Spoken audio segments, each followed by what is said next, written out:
Okay, this is just a kind of quick explanation video about my double-sided pendant. This is the pendant in question, and is an amethyst pendant, Tree of Life, with channel set. However, when you flip it over on the other side, it has the fern weave and the swirls, and it will hang actually in either direction. So I had some questions about how I had done that, and I was going to answer them. So instead of doing a Tree of Life in this one, I have a small dream catcher that I have created that is double-sided, and I did that on a 16 gauge round soldered closed ring.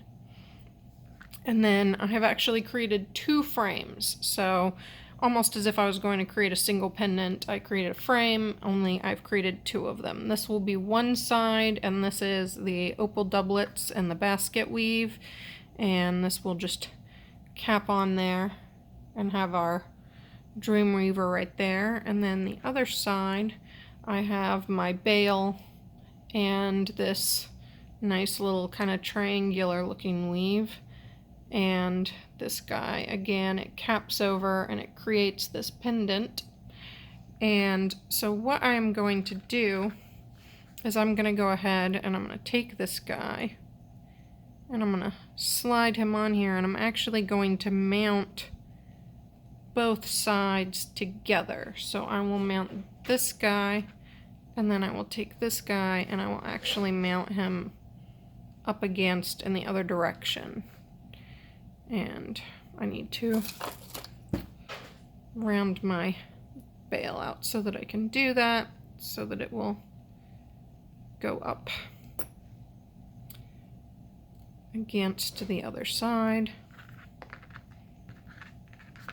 And when I do this, I'm just going to go ahead and take that little soldered piece, because copper solder tends to be kind of silver colored, and I'm going to go ahead and put that in the top center so that it will be hidden. When you look at it, even if you look from the side, you're not going to see that random splotch of silver. And so I'm going to go ahead and bring, these are the half rounds from the channel setting, and I'm going to bring them up and use them to kind of grab onto this and hold it in place.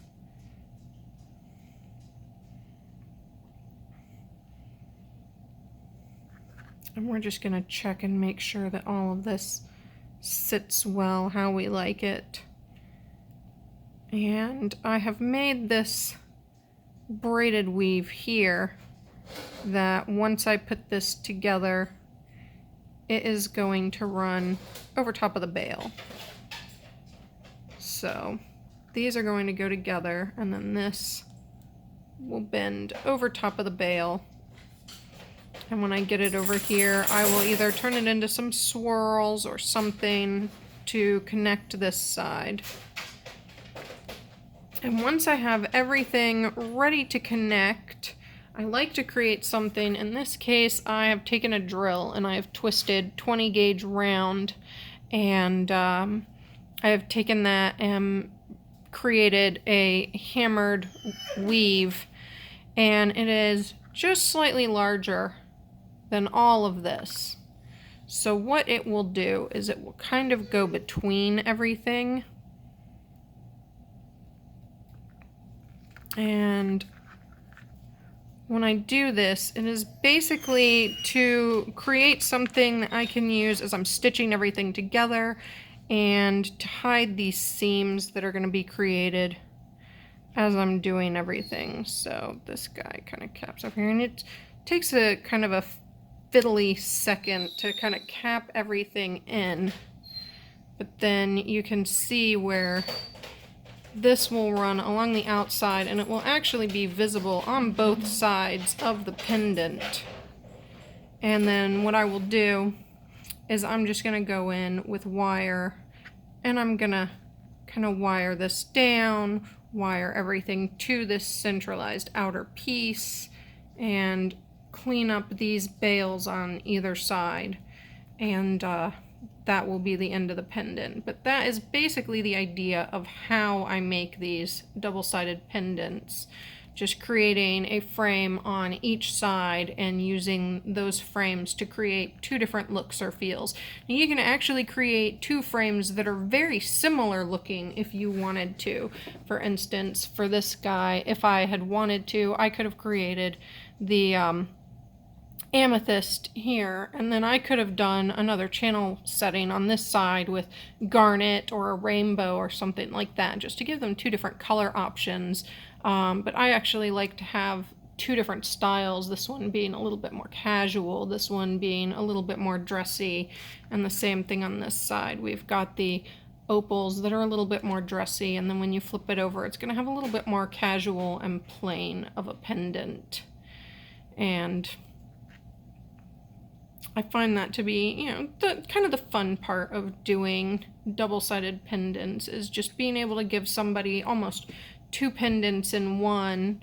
And you can do similar things if you don't have, you know, if you don't want to create a tree of life, you don't want to do this. What you can do is you can take two stones, if you have calibrated stones, and you can actually press them up against each other. And let me see if I can grab this without killing myself. So if I had, let's grab these two opals since they're calibrated. So this little opal doublet and this little opal doublet, if they were, for instance, one predominantly green, one predominantly red, and you would press them together and just frame them on either side, and that way when they flip it back and forth, it's going to look like it has a different stone in the center, but it's the same idea. You're just capping this all together and holding both of those stones down by these double outer frames. And you can see here on this one where I've used, this is just a basic wire instead of the twisted wire that I used on the other one, but you can see where I've gone in and used it to stitch these two sides together and hold everything together very nicely and thick. And it also creates a nicer clean edge so that you can't see in between those two pendants.